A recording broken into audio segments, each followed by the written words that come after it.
Alright, direct variation. Now, a direct variation is a linear function that can be expressed in the form y equals kx, where k is not going to equal 0. So, for example, y equals 6x, this is a direct variation. Now, a constant of variation. This is the non-zero constant, k, in the function y equals kx. So, there's my constant of variation. Now, for the function y equals 6x, my constant of variation is going to be this 6 right here. It's just that number. It's not 6x, it's just the 6. That's it. So for y equals kx, y is a function of x. If x is going to equal 0, then of course y is 0. So with that said, the graph of a direct variation is a line that passes through the point 0, 0. So all direct variations are, if you graph them, are going to be going through the origin, which is at 0, 0.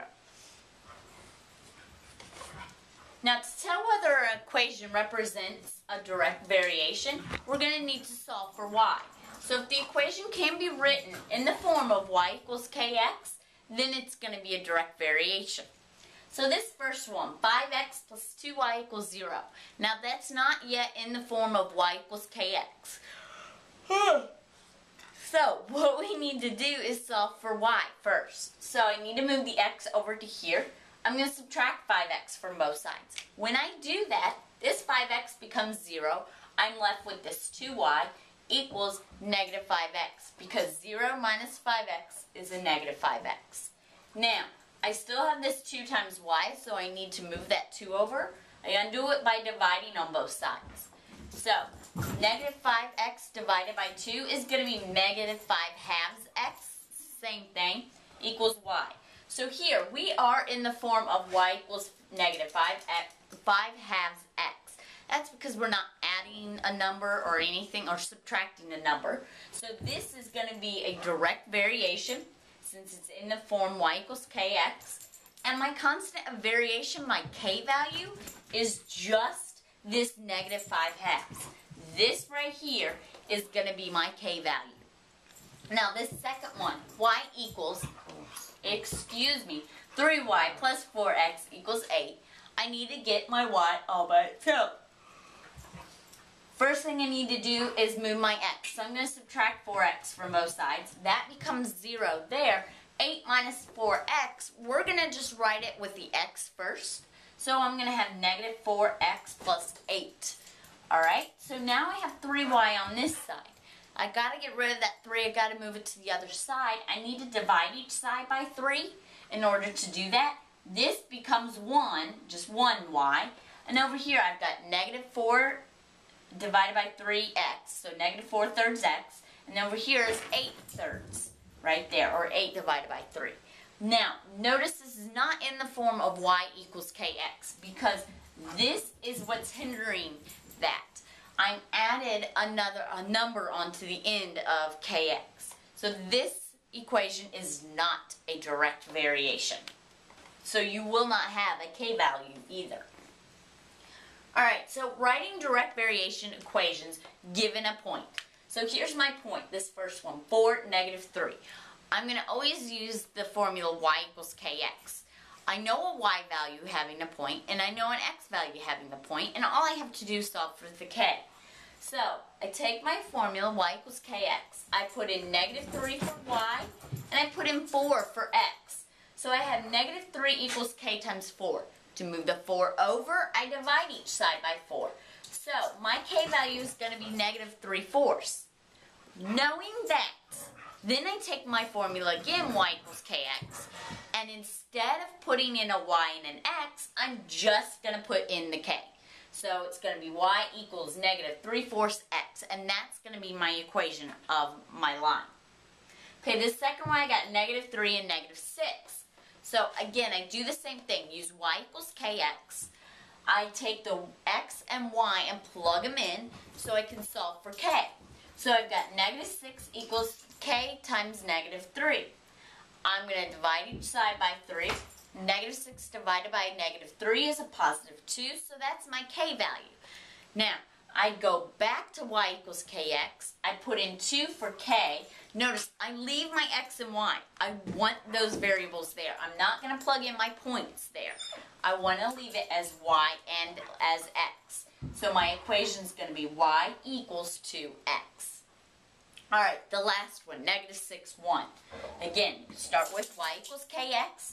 Plug in 1 for y, negative 6 for x.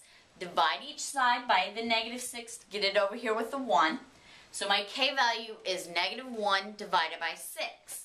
So now that I know that, I take my y equals kx. All I'm plugging in is my k value, no x, no y. So I have an equation of y equals negative 1. Yeah, negative 1, 6x.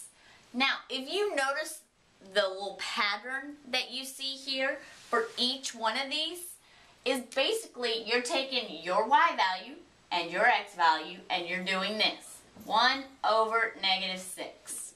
Okay? Look, there's your k value, which is the same thing as negative 1, 6. Okay? This one is the same thing. I'm taking y over x. Okay, my y is negative 6 over my x, which is negative 3, which is the same thing as 2. Look, k values, they're the same. Okay, it's a little shortcut that you can use if you remember that, or you can just do it exactly how I just showed you.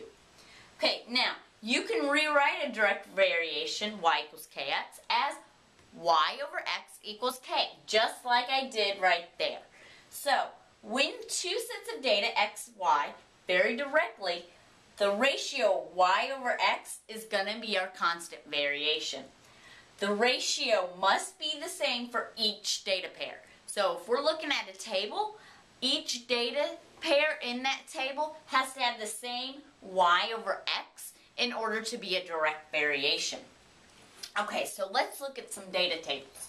So we're going to determine if each table is direct variation, and if so, we're going to write our equation.